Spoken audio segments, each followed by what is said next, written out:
നിങ്ങളുടെ ദൈവമായ കർത്താവിനെ നിങ്ങൾ ആരാധിക്കണം. ഞാൻ നിങ്ങളോട് പറയുകയാണ്, ഈ ദേശത്ത് നിങ്ങൾ ജീവിക്കുമ്പോൾ നിങ്ങൾക്ക് നിങ്ങളുടെ ജീവിതത്തിലെ ഏറ്റവും പ്രധാനപ്പെട്ട കാര്യം ആരാധനയായിരിക്കണം. അതിനേക്കാളും വലുതായിട്ട് ഒരു കാര്യവും ജീവിതത്തിൽ ഉണ്ടാവരുത്. വീട്ടിൽ ദൈവത്തെ ആരാധിക്കണം, ദേവാലയത്തിൽ പോയി ദൈവത്തെ ആരാധിക്കണം, എപ്പോഴും ഹൃദയത്തിൽ ദൈവത്തെ ആരാധിച്ചുകൊണ്ടിരിക്കണം, ദൈവത്തിന് മഹത്വം കൊടുക്കണം, ദൈവത്തിന് സ്ഥാനം കൊടുക്കണം. ഒരു കാര്യത്തെക്കുറിച്ചും മഹത്വം നമ്മൾ എടുക്കരുത്. മനസ്സിലാവുന്നുണ്ടോ? ജീവിതത്തിൽ നേട്ടമുണ്ടാവും, ഐശ്വര്യം ഉണ്ടാവും, സമ്പത്തുണ്ടാവും, മക്കൾ നല്ല നിലയിലെത്തും, 3-4 വീടുണ്ടാവും.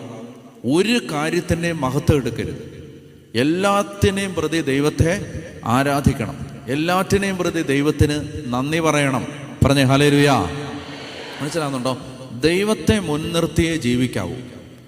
ഒരിക്കലും എവിടെ ഏതെങ്കിലും ഒരു മേഖലയിൽ നമ്മൾ